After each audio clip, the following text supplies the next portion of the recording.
Okay, let's try this again. Welcome everyone to our Career Week Entrepreneurship panel today. And we have our esteemed guest here that's going to be full of insightful information and relative information for small business and entrepreneurship. So I'm Maria Matthews and I'm your moderator today. We are going to be asking questions at the end, so please can you wait until all of the questions have been gone through before we do that, and I will be asking for some volunteers, so I'm hoping you can put your brains into gear and think of some really interesting questions for our panelists. Okay, some housekeeping notes, just to let you know, to draw everyone's attention to where the emergency exit is in case of an emergency. Plus also, this is a Learning Passport event, so please have your Learning Passport booklets or your papers ready for the end to get stamped. Okay, perfect. So, once again, welcome panelists.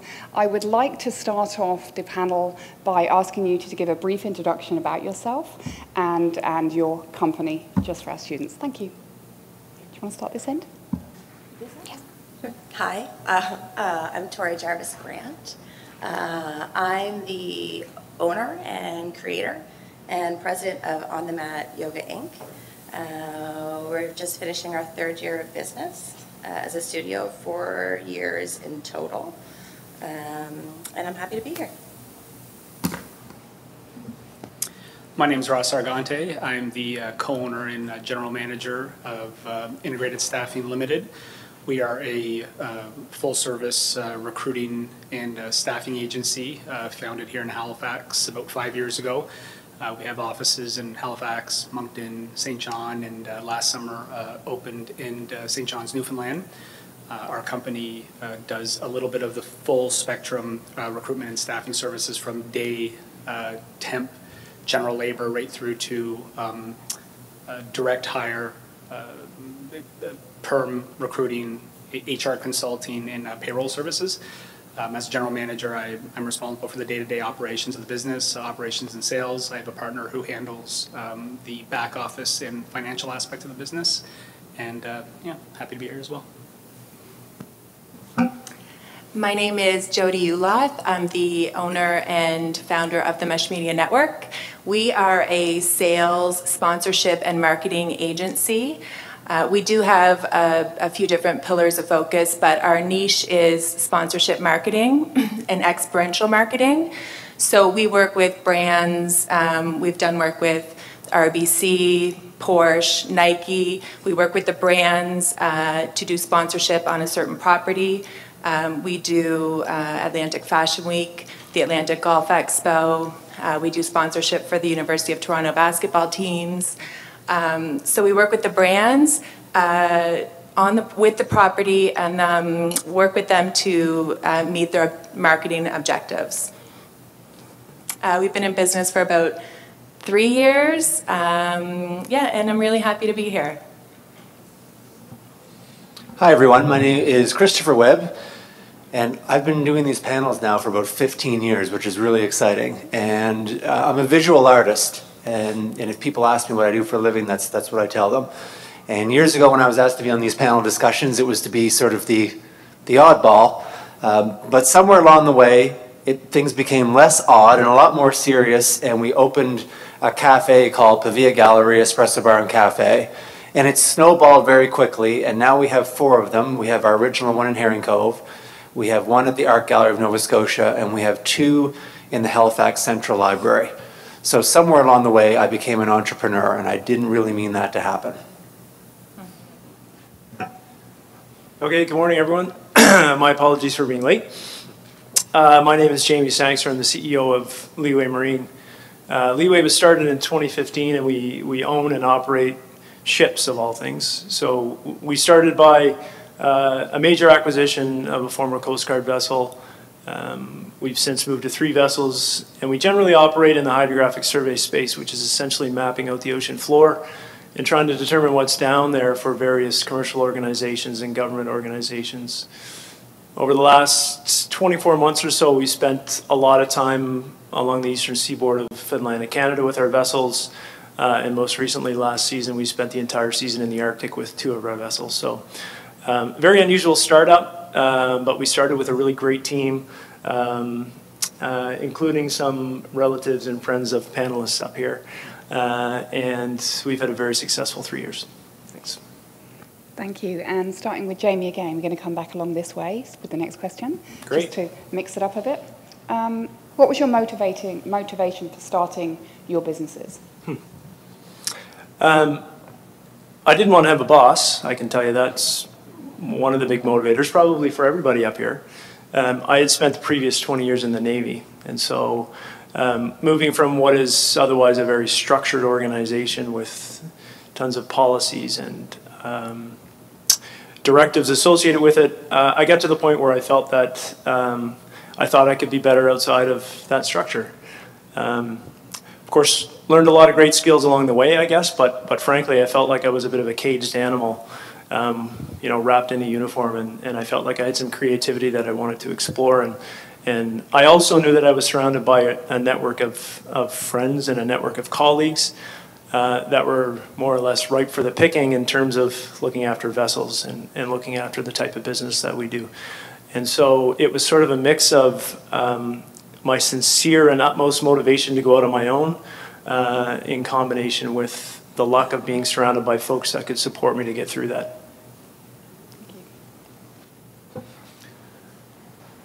So I don't know about you, and if there's something that you've always wanted to be, but when I was very, very young, I always wanted to be an artist. It was just one of those things. Some people want to be a garbage collector or a doctor or a lawyer. I wanted to be an artist. In full disclosure, I've known Tori Jarvis for a long, long, long time. And she could probably say that when I was a kid, I used to love to draw. That was the thing, draw and paint. So I always wanted to be an artist, but I never thought it was possible. But somewhere along the lines, I quit my government job in my early 20s, disappointed my parents greatly, and moved to southern Italy. And I started painting. And as you can imagine, I was pretty broke, because the expression that goes with artists is the word starving. It's usually starving artists, and I was that into my 20s. But I kept doing it, and things started to go okay. And I'm thankful that we still do it. So how do we end up in businesses? I met a really wonderful woman named Victoria Folger, who we met. We had both been married previously. We met each other. We both had interesting family situations. I had a very young daughter. She had a youngish son. And we really connected. We connected over Italy, of all things. She had just got back from Italy. I lived there for a while. My grandmother's Italian. Her last name's Pavia. And at the time, I'd been asked to run a tour to Italy through the Art Gallery of Nova Scotia. They had stopped doing them. I said I'd do it. So she helped me organize it. And about 10 years ago then, we started doing tours to Italy, which was really exciting. And what we both realized we both loved, aside from she had a health background, a nutrition background, and I had an arts background, was we both loved great whiskey, great wine, and great coffee and great food. So one of the secret things that we both really wanted to do was open up a cafe.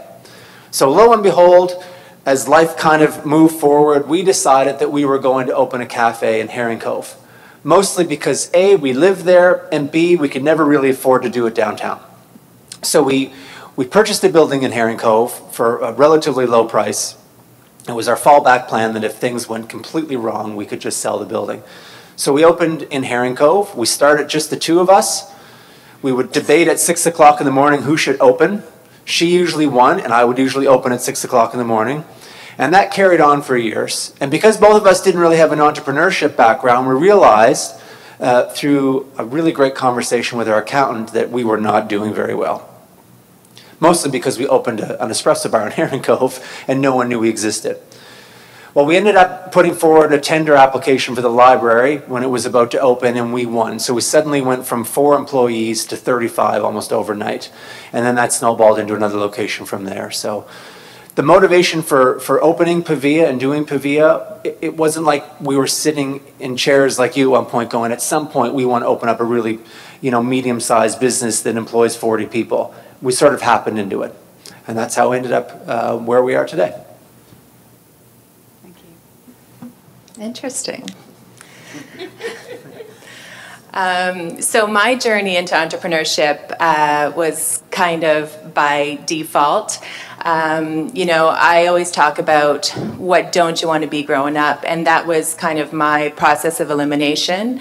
Started out, went to Dal and SMU, and if you ask my father, he'll tell you that my major was basketball.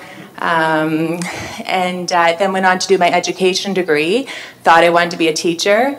Taught grade 8 for 2 years, and then quickly realized, nope, this isn't for me.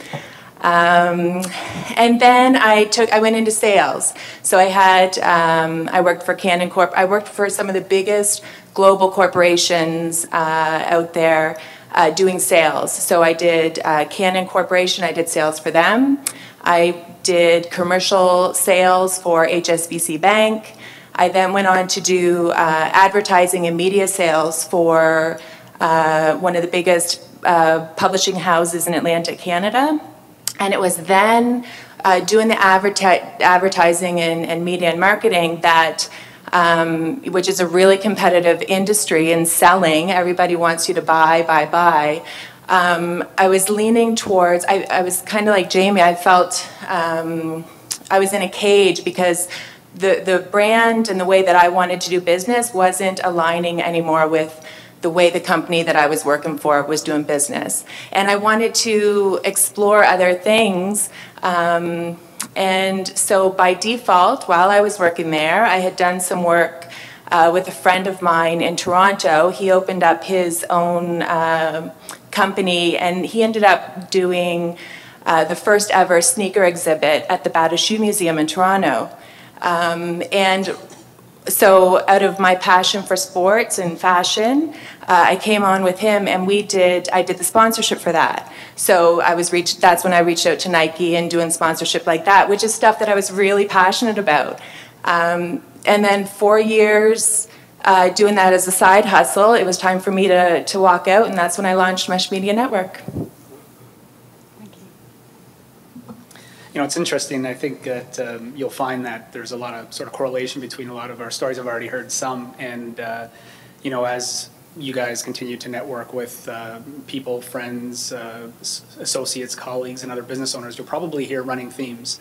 I had some thoughts later that I'll share later. My fellow panelists guilted me into putting my notes away, so I apologize that I might be a bit unorganized. But it's interesting. My story somewhat parallels Chris's. You know, growing up, my family, the entrepreneurial sort of bug or the entrepreneurial spirit ran in the family. The last thing I wanted to do was be a business owner. My parents are Italian immigrants. My mom came to Canada when she was 5 years old. My dad came when he was 14.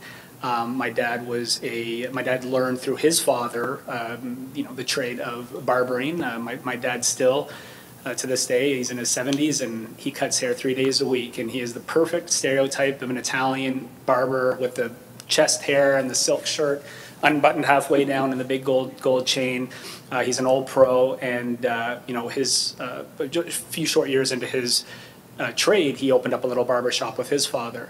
My mother by trade, I guess if you would call it, was a florist. She did floral design at a young age, and then she started working at the flea markets, selling her product, and then as it grew, she opened a little floral shop, and that's really my entire memory of my childhood is my dad cutting hair and my mom, you know, running the flower business. But again, it was the last thing I wanted to do. My path was so defined. I was going to be a police officer or a firefighter. That's all I wanted to do from childhood right through to university. There was no question. As a matter of fact, I came to St. Mary's in 1996. I was recruited to play football, and one of the reasons why I came here was because they had a criminology program. So, you know, for me, falling into business ownership was a complete fluke.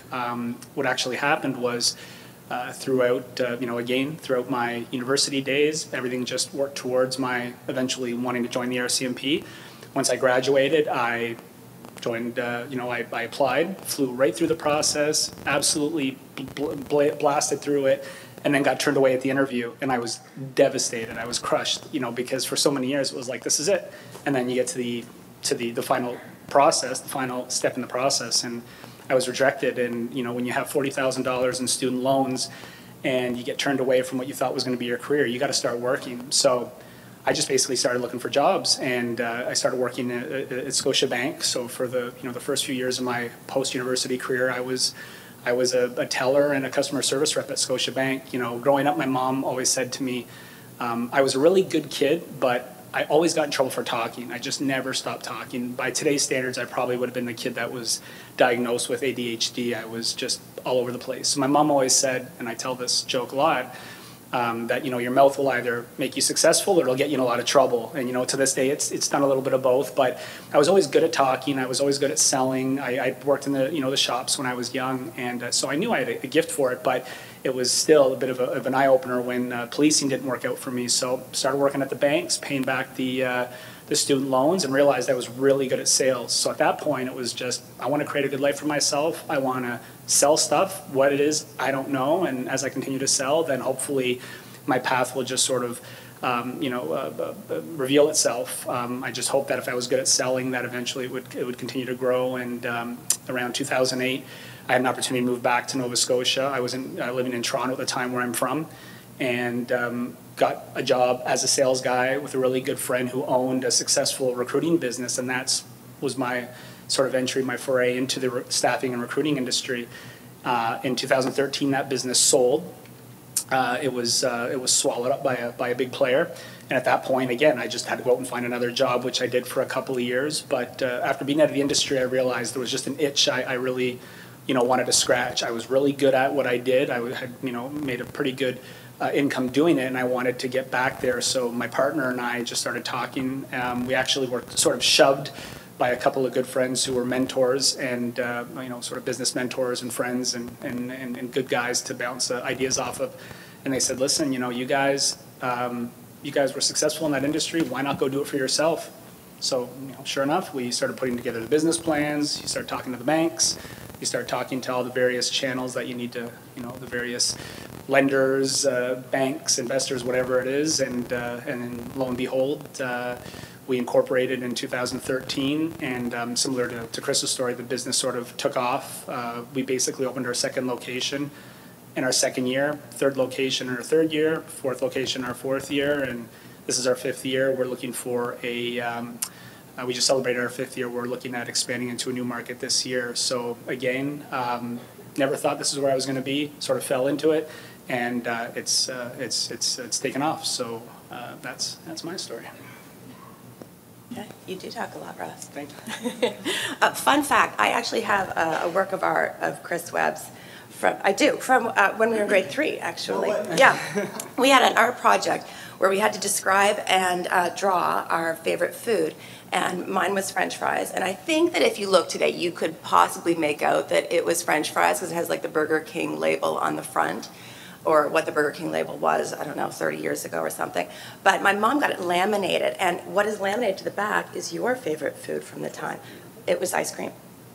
It was ice cream, and it's magnificent. Like it's world-class art from grade 3. So I don't show anyone that side. It's just the French fries for me and my family. But anyway, fun fact.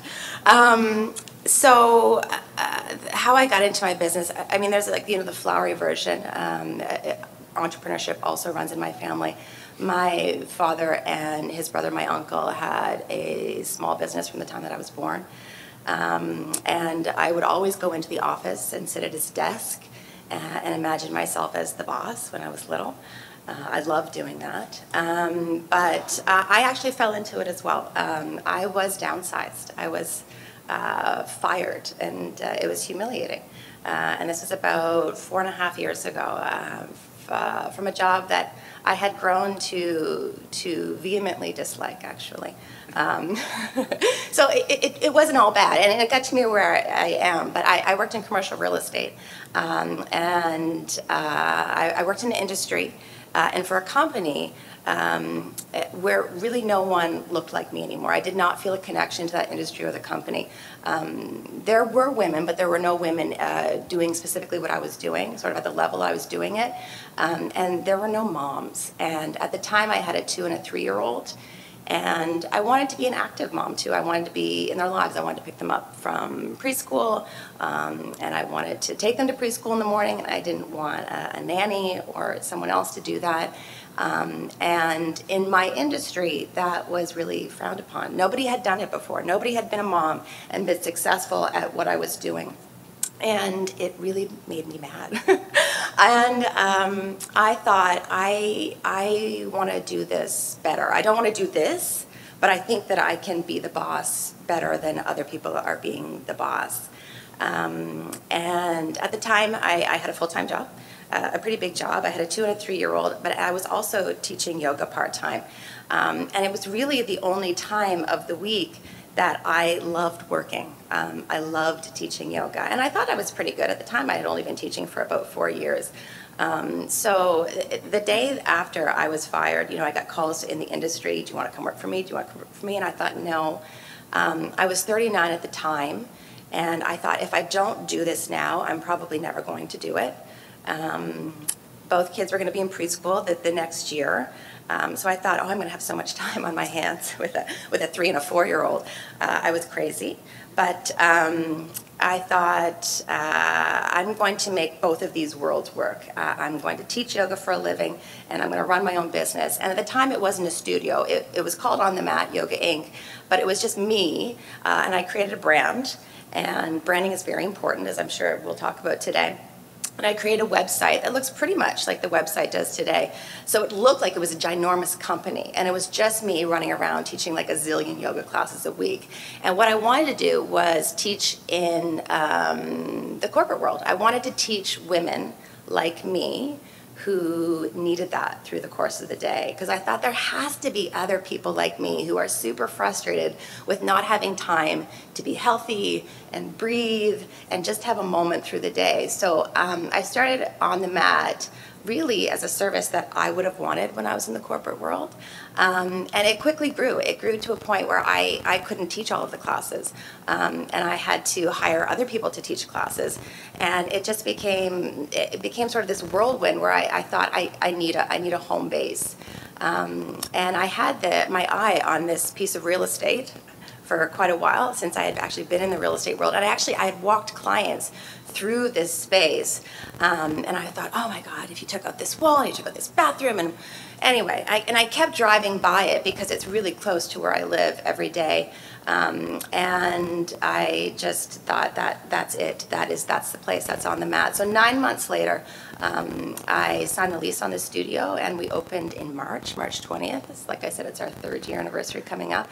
And now we've grown. I've got 22 teachers maybe. We've got 40 classes on the schedule. We're really busy. So we're looking to grow too. We're looking at expansion in 2020. Not a different location, but a bigger building. So creating a second studio within our premises. That's where I am. Thank you. Very interesting. Okay, so what part of your small business do you enjoy the most, and what part of your business do you enjoy the least? Starting with Tori, we'll go back along that way, please. What do I enjoy the least? I think it's dealing with humans. As you know, I mean, everybody has relationships with your parents or with partners, with people that you go to school with. Dealing with humans is difficult a lot of the time. And I have 22 teachers, and it's a lot of personalities in a very small space. And managing that is difficult a lot of the time, and it requires a lot of patience and a lot of self-reflection too, sort of managing my expectations, because not everybody is me. And I didn't really realize that till I opened a business and tried to manage people. But at the same time, you know what, the flip side, it's what I enjoyed the most too, is having those conversations, even though some of them are quite difficult. I get to have really interesting conversations, and I've met a lot of really wonderful people.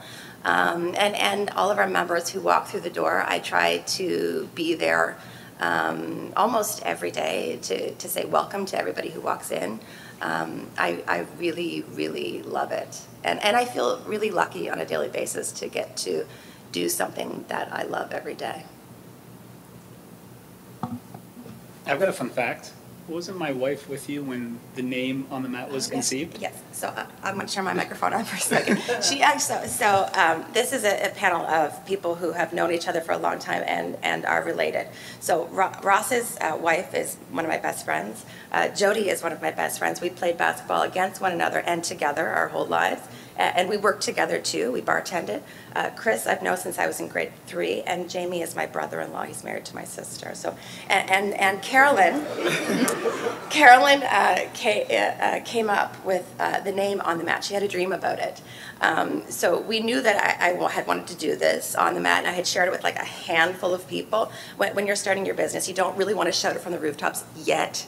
A lot of superstition, a lot of like, I'm not sure. But Carolyn had a dream, and she called me in the morning. She said, I know the name of your business. It's called On the Mat. That's it. We should have some shares in that business. So the human element is also actually, and more interestingly in our business, given the fact that we are in the business of human resources, that is probably one of the most challenging things. To start with things that I love, I mean, of course, I love being my own boss. I love being able to control my schedule. I love being able to control the direction of the business. I love knowing that hard work will pay off, and the more effort I put in could generate a greater return. Of course, there are a lot of the feel-good things about owning a business, but make no mistake, owning a business is very, very challenging. So definitely some of the challenging things are managing people. When our business first started, it grew so quickly that we put a lot of the workload that we were putting on people as we were managing our growth and bringing on new staff was intense, and we burned people out. We had some turnover at the beginning. I don't know that we really had anybody that left on really bad terms. We just had people that said, I can't do this. I can't work 60, 70, 80 hours a week. I can't run at this pace all the time, and our business isn't for everyone. So that was probably the biggest challenge. With that growth also came challenges and it's funny, I think, sometimes people don't think of the detailed items like managing a relationship with a bank, managing a relationship with your law firm, managing the relationships with your accountants. I mean, these things are all relationships that have to be nurtured and have to be worked on. So dealing with the banks, dealing with your insurance providers. Oh, my rates are going up I have a staff of 23, and now you want to significantly increase my benefits rates. Well, what does that mean? Well, it might mean now your costs go up tens of thousands of dollars a year, and all of a sudden you're like, okay, well, how do we deal with that? How do we manage our growth in a way that the business can support and sustain? So managing those relationships with those key stakeholders is also very important. But again, it's all worth it because we're building this thing that's our own, that we want to continue to grow and grow into something much larger. So. I think, mine would be similar to what the panelists said already, is that, my favorite thing about entrepreneurship is the freedom that I have now to work on the projects that I want to work on, to work with the brands that I want to work on, to work as hard as I want and make as much money as I can. I had spent years, making these corporations selling, and making them millions of dollars, tons of money. And I got to the point where I was like, I want to do that for myself. Why am I not hustling this hard for myself? So my most favorite thing about entrepreneurship is having that freedom as a boss to be able to do that, to do exactly what I want to do. We can create that. We want to create a project. We're going to do that because I want to work with this brand, however that looks. That sounds really glamorous, so that's my favorite part. The not so favorite part is all the behind the scenes stuff that it really takes to run the business. All the admin, the invoicing, the tedious stuff that is not my zone of genius, that I don't want to put my effort into. But as an entrepreneur, at the beginning, until you can afford to hire and scale, you have to do that stuff. You have to do your website updates. You have to do social media. You have to do all that really time-consuming stuff. So that the admin, the invoicing, the behind the scenes, definitely my least favorite. All right, so Tori said exactly what I was going to say, which is humans and humans. So I won't reiterate or go on that. So I'm going to give you two other things. First of all, how many people in here want to have, who wants to be a business owner at some point? Just show of hands so we can see. All right, here are three things that you should probably know. There are some myths about having a business, and you may disagree with me. And I used to hear it. One of the things I used to hear is, if you own your own business, you'll never have to work again a day of your life. It's a lie. In fact, it's even worse. because sometimes you'll be the only person that's motivated to work. As a visual artist, it's not like there's a market for my artwork. I have to create that artwork. And if I stop working, no one cares. So why do I do it? So that's the first thing. The second thing is, you sort of mentioned it before, the other myth, oh, so great, I don't want to have a boss anymore, so I'm going to be my own boss. I can tell you, there is no one more scorned in life that gets a large latte that is a little bit warm, that is either too hot or too cold.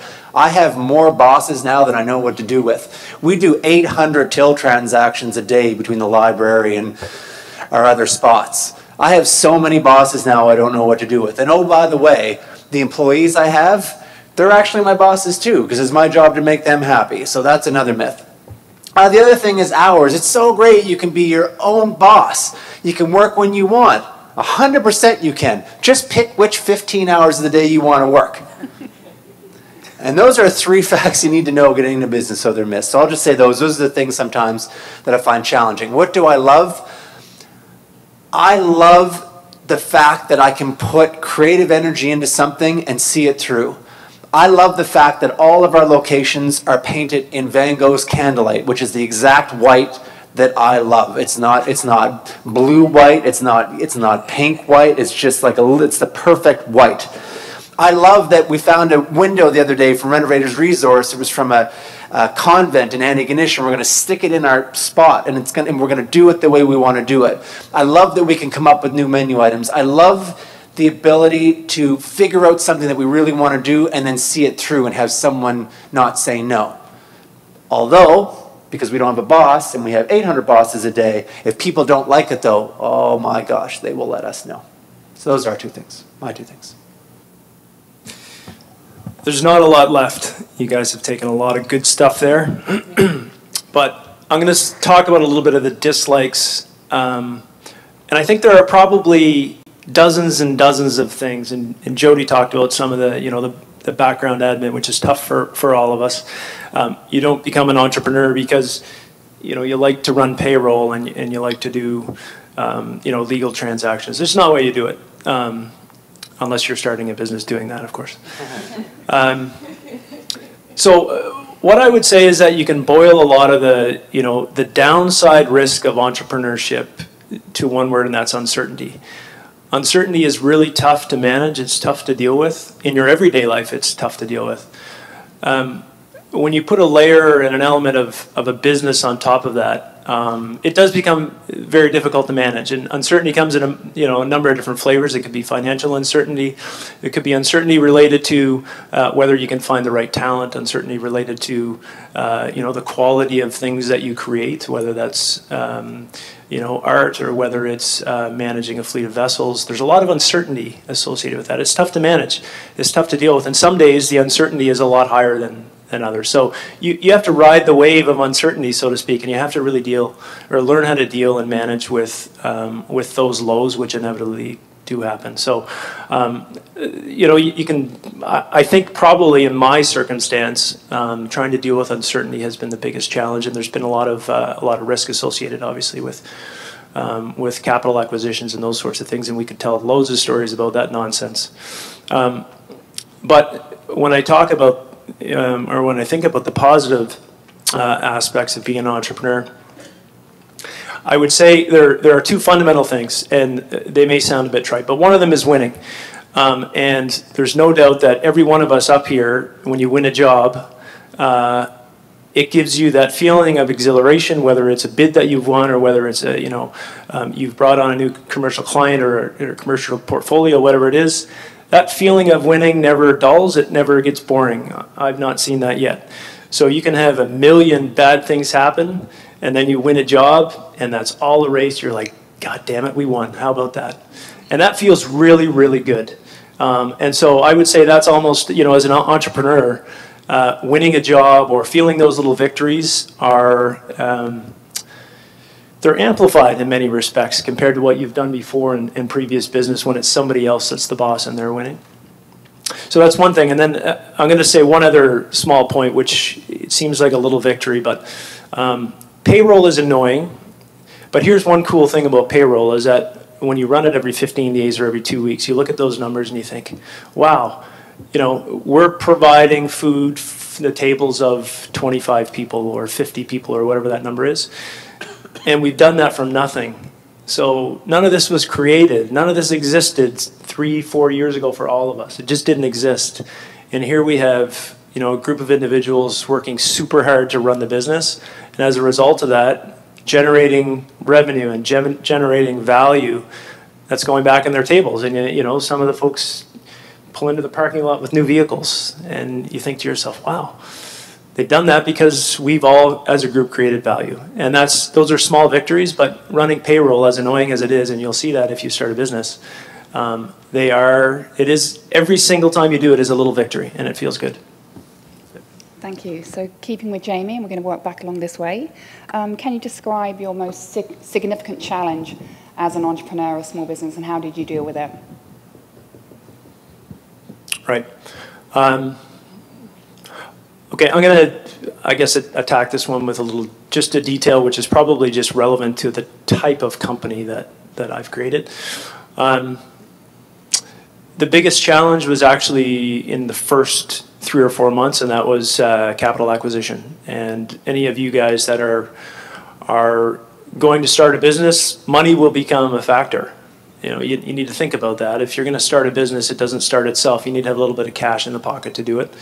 Even if you're bootstrapping, you know, if you're bootstrapping, you need to find a way to get some cash in the bank, generally. There are some businesses where maybe that doesn't apply.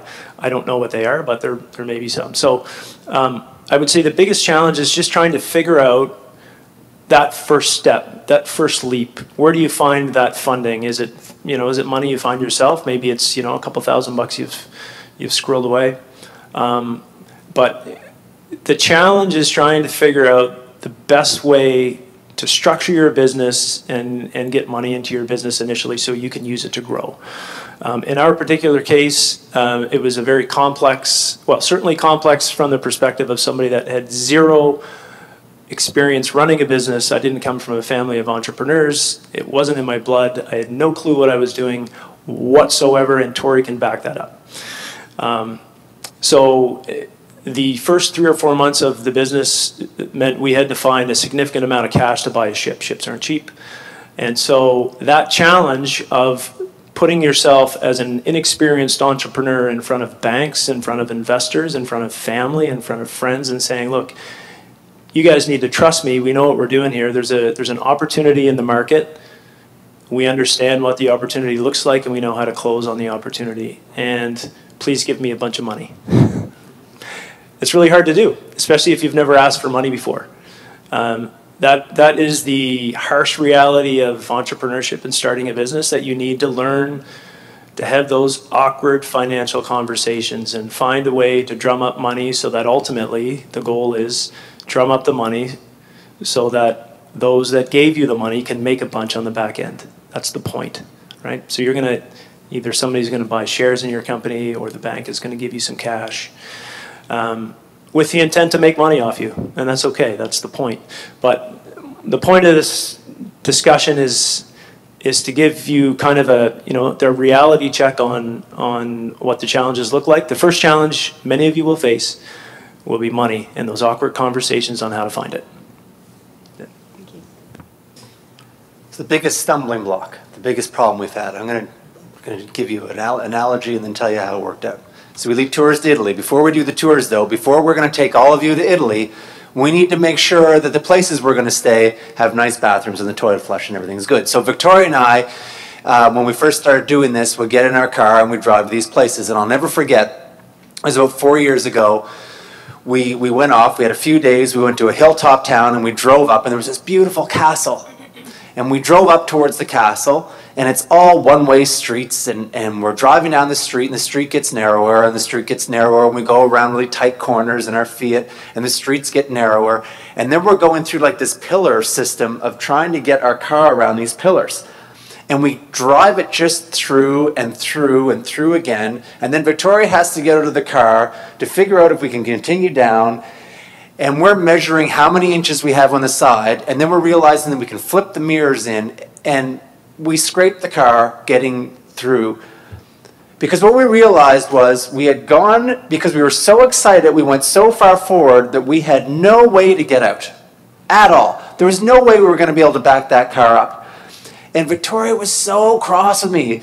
And at the same time we're laughing, she's like, you're so stupid. How did we do this? Why do I follow you down this? And then we started laughing. She said, this is our life, isn't it? We do this to each other all the time. And that's the truth.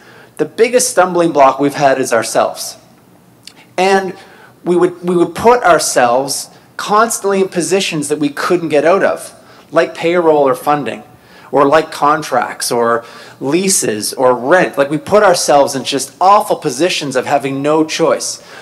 The great thing about not being self-employed is you can call in sick. That's generally okay. The great thing is if you don't like your job, you can go, you know what? Screw them. I quit. I'm done.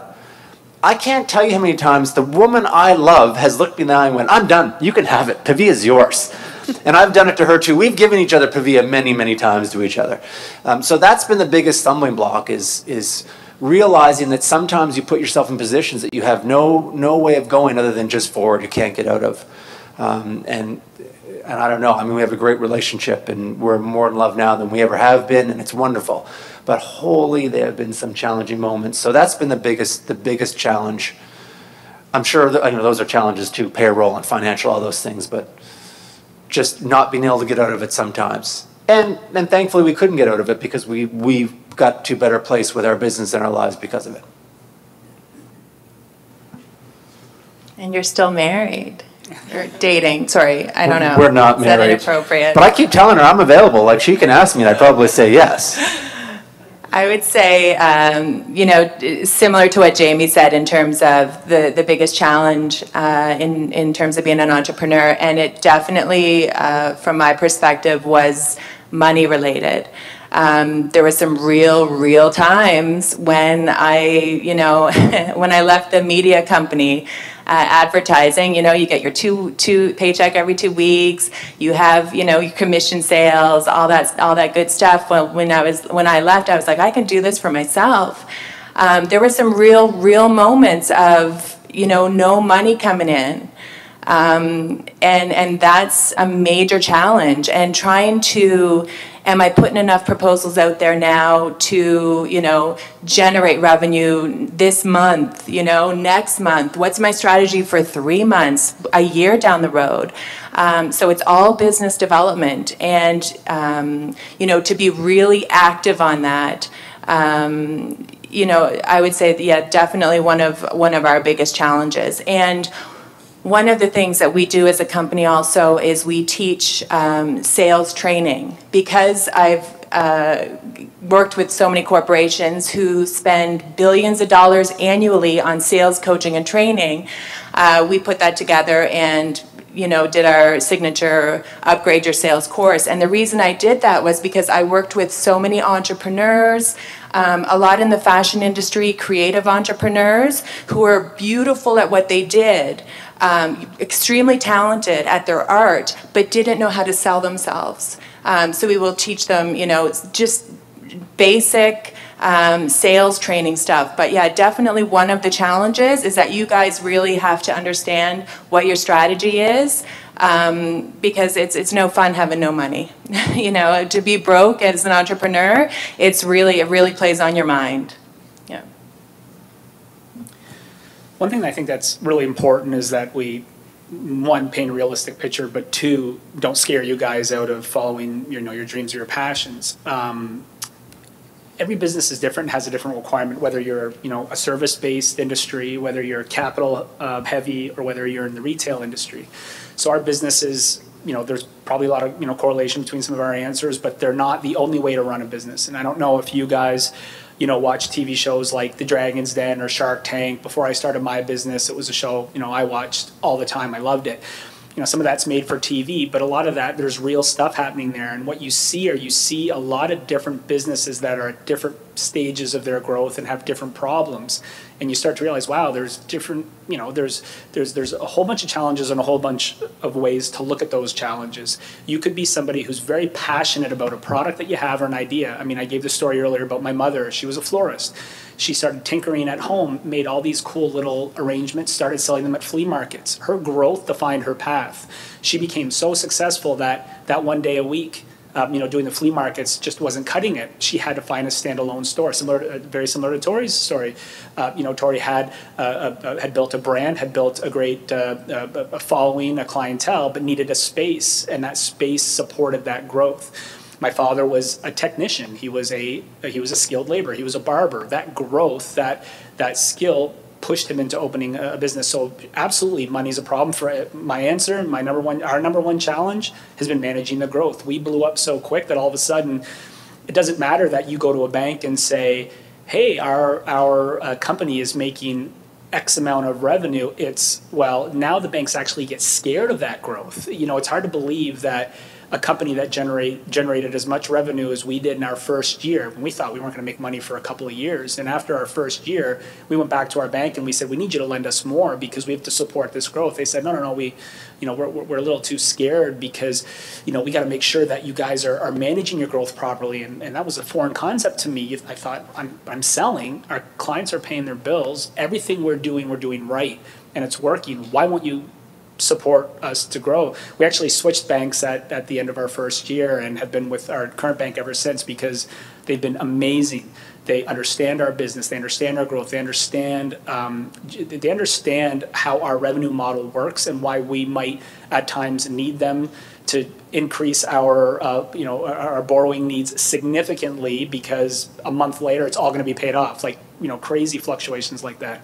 So managing that growth for us, has been the biggest challenge. As I mentioned earlier, nurturing those relationships is very important. So I think it's really important that, we're not trying to scare you guys off, but also creating a very realistic picture of what may be required. If you guys were like, my parents who were just good technicians, had a good idea and a good product, you start small, you might not need to go and have those awkward conversations at the beginning.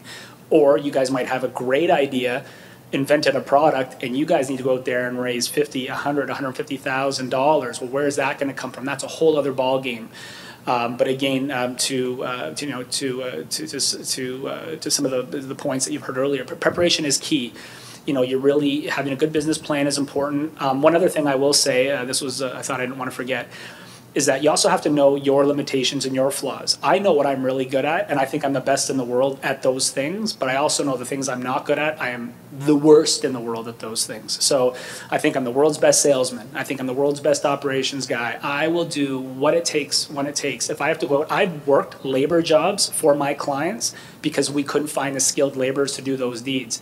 I've been called and woken up at 6 a.m. and I've worked shoveling snow. I've gone and into a shipping and receiving role for a client at our early stages to pick orders that went out on the trucks that day, so our clients were happy. So I would like to think, and it's not arrogance, that I will do whatever it takes. I'm the hardest working guy in the world. What I'm not good at is I'm not good at the finance side, the payroll side.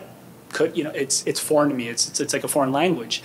Don't understand it. So my partner, we're like the yin and yang, and we recognized very, very early on that we needed each other to make this business work. That the things that I was not good at, he's the best at. The things that he wasn't great at, I'm the best at. It's like so we really complement each other really, really well. And honestly, if it wasn't for us doing this together, we wouldn't be. We say this all the time. I don't think either one of us could have created the business that exists today if we did it on our own. And the only reason why it worked is because we did it together. So definitely recognizing if you got to bring somebody in, an investor, a mentor, again, financing, all that stuff is important, but also having a good plan and following that plan in a very tactical approach and making sure that you're checking off boxes as you go. Very, very important stuff. Yeah, the first year of business was really, really challenging, and I'll tell you why. Because you have to do everything for the first time. You have to payroll for the first time, all of the technical behind the scenes stuff. We've got studio software. I had to set that up for the first time. All of these new relationships that you're developing, the first time you're having all these difficult conversations we talked about before. And then you get to the end of the first year and you have a conversation with your accountant and you realize you've made no money. And you're like, what? But I worked so hard.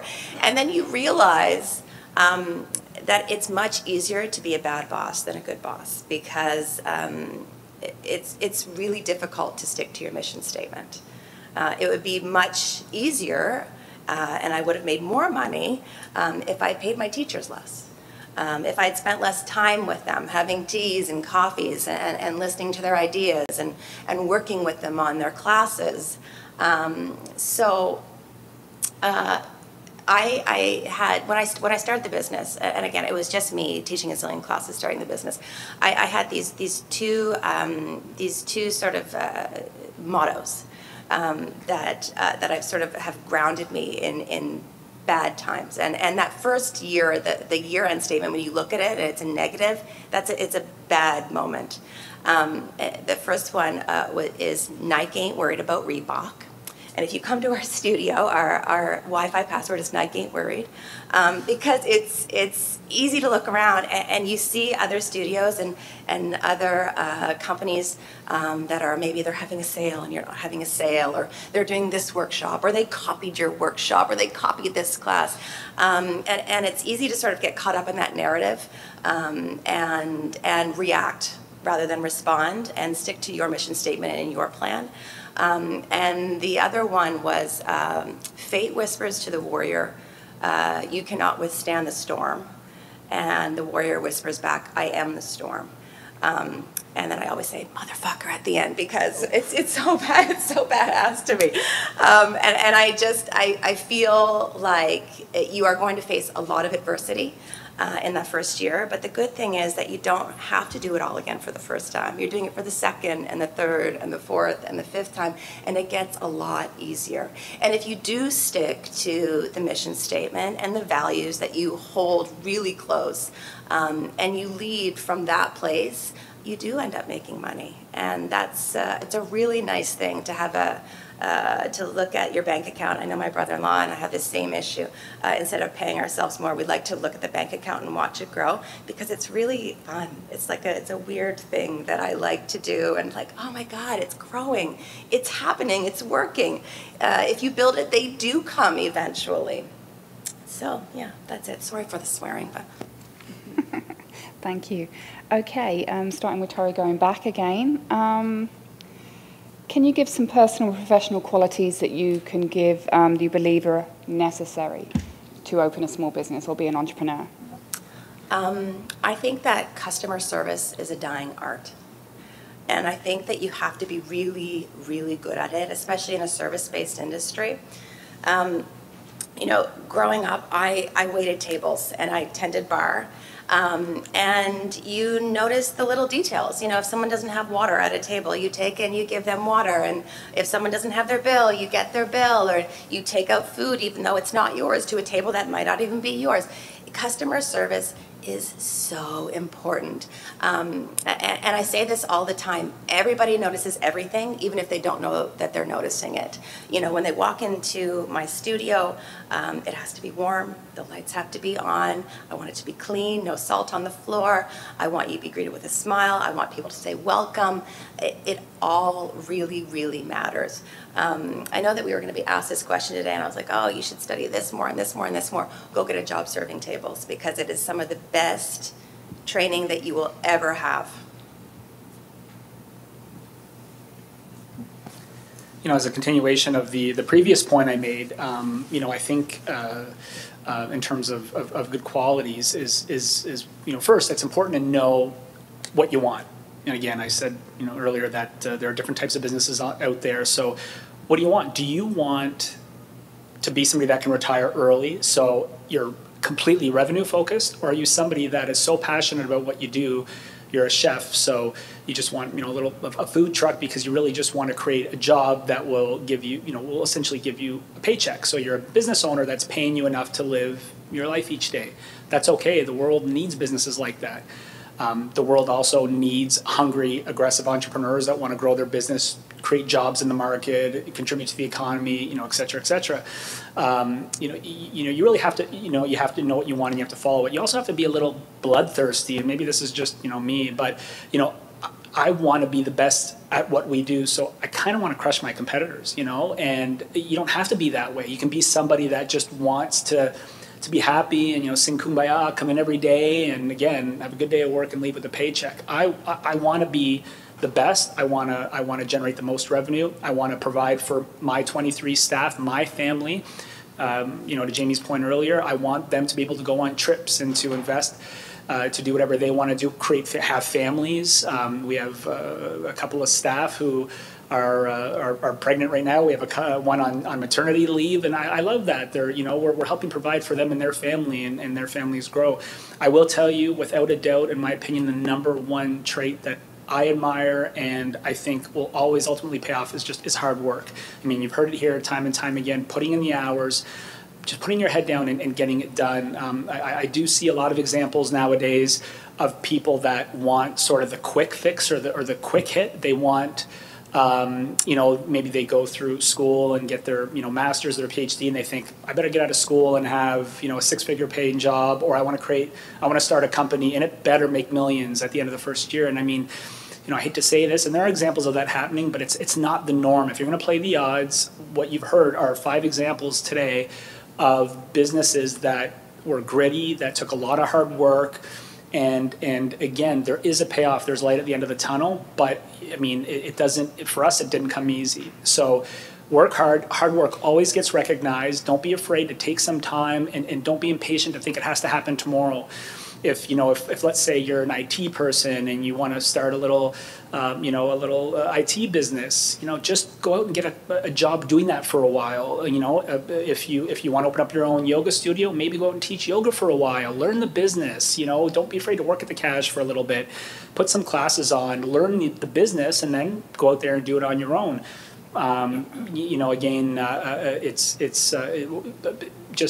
Just put in the hard work, put your head down, and it will pay off. There was a designer, Karl Lagerfeld, who just passed away, and he was asked the question, give us your top 3 steps to success. And his answer was, it's a damn staircase, and that's just the reality, in terms of characteristics, in terms of for entrepreneurship, yes, customer service. Yes, you have to have some grit. You have to be mentally tough. You have to be hardworking. You have to be persistent.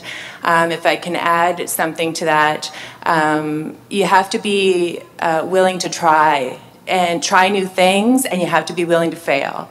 There's a lot of projects that we've put out that have not been what we considered successful, and that's okay. And we'll try something new because at least we tried. We know it doesn't work. And let's try something else and see if it works. So taking risks and putting your creative innovation out there to give it a try, and it doesn't matter what the outcome is, but to keep going. So I'm guessing today, I don't know any of you or the 10,000s of people that are streaming this live right now online.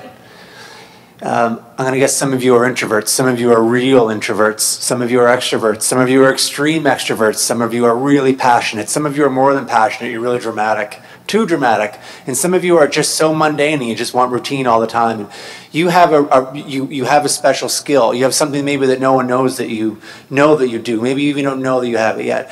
Every entrepreneur has something like that, and I think one of the keys, and sort of picking up to what you said too, is, sometimes it's not the skill you have, it's finding out the stuff you're not good at and then getting good help with that. But I'm just going to say the same thing. Usually I'd say, oh, you said it, but I'm going to say it again. And if you didn't write it down when you said it, you should write it down. It's hard work. I've met so many people that just don't work hard. And I can spot it a mile away. I can spot the bullshitters. I can see them coming a mile away. Tori will tell you why. Do you know why I can spot them, Tori? Thank you for not saying it out loud, but you're thinking it. It's because I was one. Oh my God. My whole 20s. If my mouth was moving, I was probably BSing about something about how great I was and what I was doing. Oh my God. So now I can see it. But what I've realized is that you do have to work hard, and you have to work hard, and you have to work hard when no one's looking. Not when the boss walks in, oh my God, there's Tori, I'm gonna pretend I'm gonna, no, you gotta work hard. You gotta work hard, and not for extra money, or not for promotion, or not for, anyway, that's it. It's hard work. And it's not a secret. And anyone you look at, all the artists that I've known who are super creative, they're also closet workaholics. All the athletes I know that ever did something, and I wonder why I wasn't as good as they were, it's because they really worked 10 times harder than I did. The people in business, they work hard. So let's work hard. Work hard. What was the question again? I lost it. You're looking what personal and professional attributes? I hope this is kind of pragmatic, but I think there are really three things. It's not the first time I've said this because I've been asked this question a lot. If you're going to get into business, you want to start a business. I think there are kind of three things that matter to you. One is you need to be passionate about something. Okay, so you got to figure out what that is, and the thing that you're passionate about, you got to be pretty good at. That's the other thing. Those are two really huge things that often get overlooked. Be really, really good at something is a full scale. Okay, you can think you're really good at something and you're maybe just marginal, or maybe you think you're marginal and you're actually one of the best in the world, like Ross is at sales. Ross and I are great friends and we'll have rum later. But those things really will only work in an entrepreneurial environment if you're doing something that matters. Okay? So matters is the piece that gets you the sales, and the sales is what gets you the revenue, and the revenue which makes you successful and scalable and all that great stuff. So what does matters mean? Matters means a whole bunch of different things to different people. But in the industry that I'm in, the ocean industry, for example, when you create a product, when you have a service on the ocean, whatever it is, it needs to matter to somebody so they'll be motivated to spend money on it. I know that sounds very trivial, but it's super important, okay? So we talk about opportunities. I'm sure you guys have done SWOT analysis and all those sorts of things. But it all boils down to finding something that matters to somebody. You need to sell something that matters. He sells an idea when you go into his cafes. It's an ideal and it's a feeling when you walk in there. I've been in there and I feel it. So he's selling that to people, and it matters to me when I go in there. When I go into On the Mat, there's a feeling when I walk in there, and nobody does it better than Tori.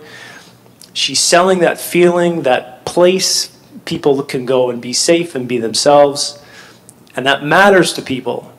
So if you're going to develop a product, you need to figure out who does it matter to and why does it matter to them. Okay, it could be anything. It could be a cinnamon bun, or it could be a ship, or it could be anything that you think you're passionate and good at, but it needs to matter to somebody. And the more people it matters to, the better it will be.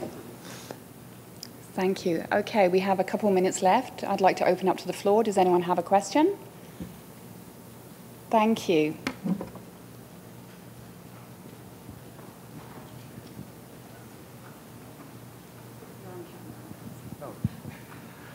Hey guys, I haven't heard anyone of you say something like, oh, thank God I took this class because this class made my entire life better. What's the biggest thing that university taught you?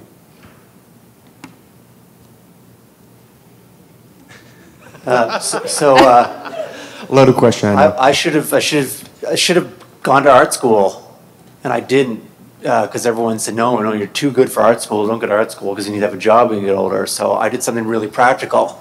I did a political science degree so I could become, I don't know, political scientist? I'm not sure.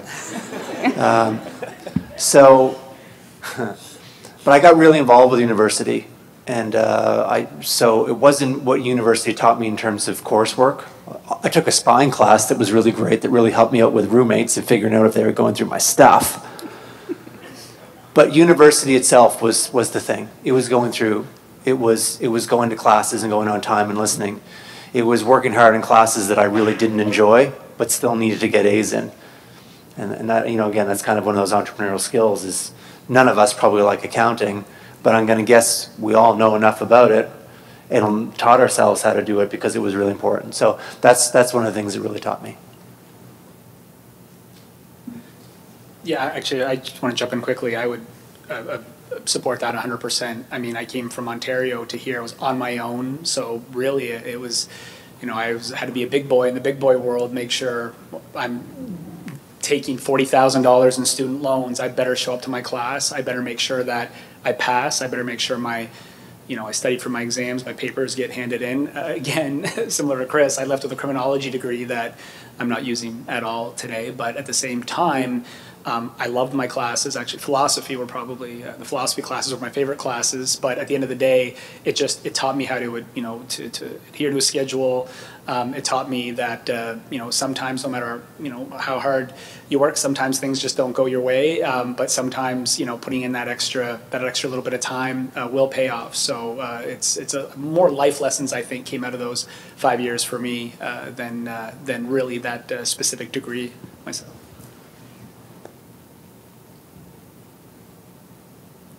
Anyone else want to comment?